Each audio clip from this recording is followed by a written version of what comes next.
Good afternoon. Well, we got all sorts of stuff going on today. Now, first of all, the weather. It's cold. And there's a 8-mile-an-hour wind, and you can feel it. And it makes a difference when I turn onto this road because the trees do cut out some of the wind. And then the road is, as the old way, is dug into the ground a little bit. And the old theory was that you could stand in the field and you wouldn't be aware of the roads. I don't know if that's true, but that's what the people who've lived here a long time told me. But they look at you, and unless you've been here for 3 or 5 generations, you're really not a Virginian. There's an old story about how many Virginians does it take to change a light bulb, and the answer is 3. 1 to change the light bulb, 2 to comment on the historical value of the bulb that you're removing. So what's going on these days? What's going on is Hunter Biden showed a little class by showing up at the House of Representatives, the Judiciary Committee, the committee chaired by No Jacket Jordan. And the reason he did that, and he hasn't said, but people have spoken about it, was he was supposed to appear before the committee to testify. And his argument is, at one time you said you can appear at a deposition or appear at the hearing and open an open hearing. And he said, I want an open hearing because I don't trust the hearing that I would get in a deposition behind closed doors, in which you would leak to my disadvantage whatever you have to say. Pretty strong argument. And so the question is, how did the Republicans handle it? Oh, poorly. One member said he should be arrested on the spot. And this happened today, by the way, if you haven't looked at the papers or followed it on TV. So Hunter Biden shows up. He's there for 10 minutes. And when Greene's about to speak, he decided apparently he had enough and he got up and walked out rather than be, a pincushion for whatever she was going to hurl across the room as he was sitting in the front benches in the House Judiciary Committee. And I spent a lot of time there. It's a grand room, and he would have stood out, certainly. So, and everybody was surprised. At least that's the word. The Democrats didn't know. The Republicans didn't know. The press did follow him in, so somebody in the media knew about it. Now, I think what he did was pretty classy. But if I had been a Republican or even a Democrat on the committee, I would have said, would you like to speak right now? And we toss away these opportunities. It's like these guys don't understand public theater. And I'm talking about legitimate public theater when the rules are being twisted and turned and so forth. When you have a hypocrite at the head of the Judiciary Committee who himself usurped the authority of the Judiciary Committee and refused to testify himself. So we have a history here. I say Hunter Biden did a favor for himself. And Abbe Lowell, his lawyer, you may or may not know this, he was counsel to the Speaker of the House, to Tip O'Neill. So he has quite an area of expertise on handling the ins and outs of the Hill. So Abbe, has obviously advised his client that this is a good opportunity. And if you think about it, not all subpoenas that go to the Justice Department get prosecuted. So it would be interesting. Meadows was never prosecuted. It's still out there.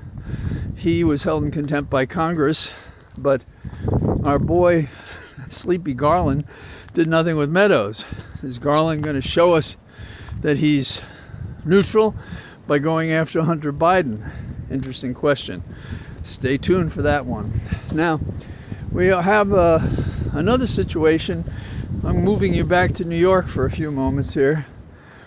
Judge Engoron, who presides over the attack on the Trump properties, and that is to say the state attorney general in New York had originally asked for $250 million from Trump for his various errors and lies and things like that. And that number has increased, and now the state AG, New York State AG, is asking for $370 million. And it involves two properties that she said she hadn't considered before. One is the U.S. Post Office that was used in D.C. And transformed into a hotel that was the basis of much profit, which has since been questioned as a conflict. And so that's one. And then the other is a golf course at Ferry Point. Ferry Point Park, when I was a kid, my dad would take us out there, and it was a park. And we would do all sorts of things, including shooting bows and arrows. I was pretty decent at it, and I brought a friend of mine with me. And he took the bow, and he lined it up straight into the sky and released it. And I just ran away. And he ran with me.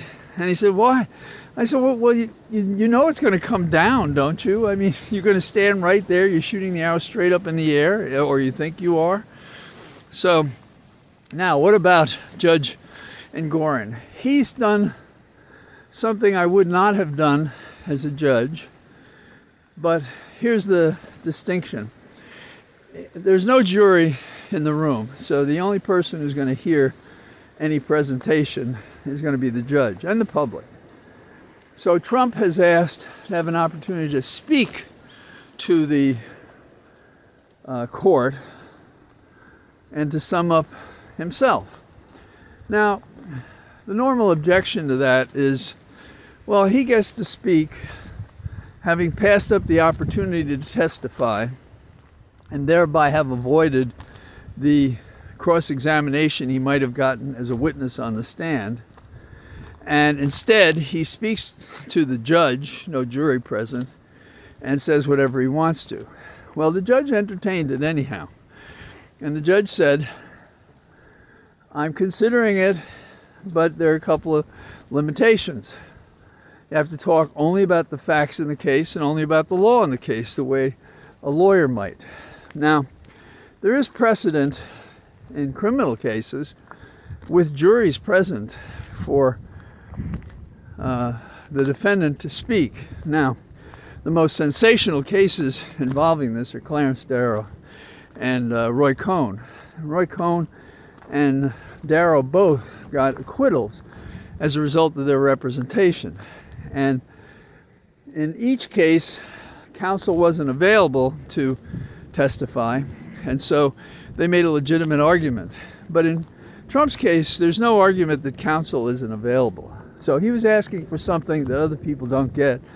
And when Trump didn't get back to him by noon today, he said, "Forget about it."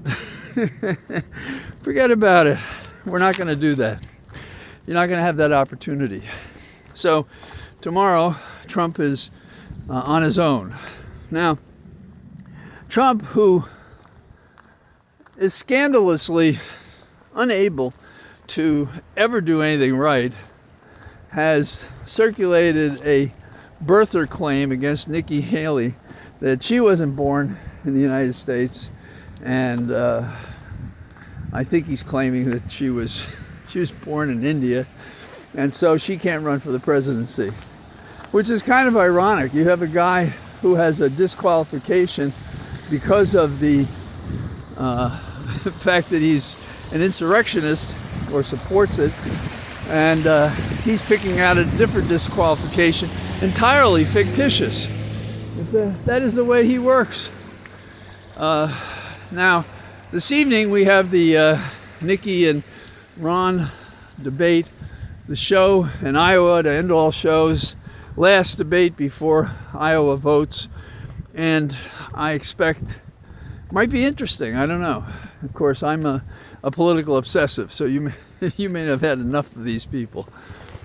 Turning to wider things, and some of you who are sick of the news every day and avoiding it as necessary for your own good health, it appears that our longevity is diminishing. And the reason, and this is the sentiment of a lot of doctors and health agencies and so forth, is because there are chronic disorders have increased, there's poor nutrition, you see what the American diet is, and the access to care. And I didn't read that there was a breakout of percentages of which is which, but the reason we had Obamacare was because of the access to care. And in a couple of emergencies, Holly and I have had to go to the emergency room at Johns Hopkins. And so, and the wait there was hours and hours, and people gave up because of that, meaning they got no care. And for many people, the solitary access to health care they have is to go to the emergency room. And so that's a difficult thing. So do what you can for your annual checkup. There are additional things as we get older that are free or supplemented. And seek out help from local agencies if you're not getting health care, because there may be a program that you can take care of yourself. And that may not be true for the people who are listening to me speaking, but you may know someone who's in that condition. And as I've said before, we're in these walking meat machines, walking thinking meat. And I think I sincerely believe the warranty wears out at 40, and it's a rearguard action after that. And the things you did in your 20s can visit you in your 50s and your 60s. Now, by accident, because I was an athlete, I think I've missed a bunch of things, but it gets all of us. There's no exemption to dealing with this, so pay attention if you can. In the category of additional dirty laundry, there's an accusation by one of the defendants in the Georgia case that Fani Willis and Nathan Wade, the lead prosecutor in the case, are having a relationship. And it hasn't been denied, and their paper is going to be filed with the court. And frankly, my dear, I don't give a damn, and I don't think it should be a big deal. I don't know why. They're on the same side, and I'm not sure. I see what the conflict is. I don't know if they're married, and so that matters to anybody else, but we'll see. More craziness. The fact that there are so many efforts to disengage from the central issues in these cases tells us that these cases are terrorizing to Trump because of the truth at the base of these cases that will bring Trump down. Trump believes, rightly, that he doesn't have a defense to these cases. Just as tomorrow there's going to be an argument about 300 million, 370 million, 500 million, what does the judge decide?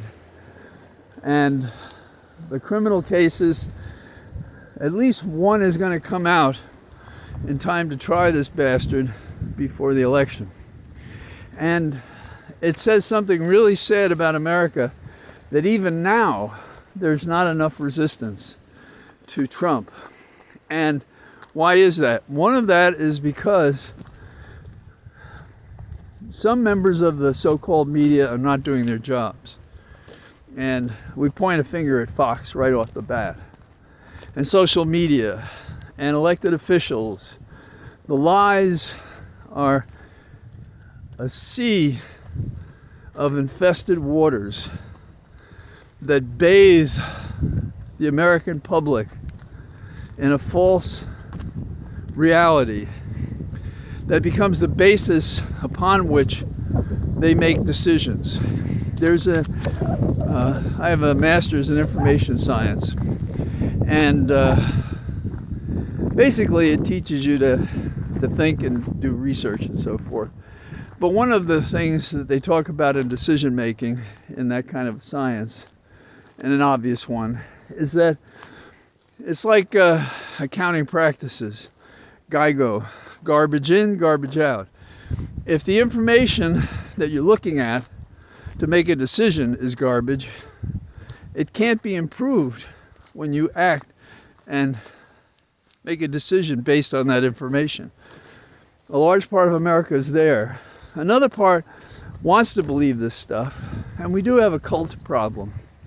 So we have so many things going on, and the only way to stop these waters that seem to consume the soft-headed among us is to rebut them with the truth, to stop the flood of nonsense, to end it once and for all.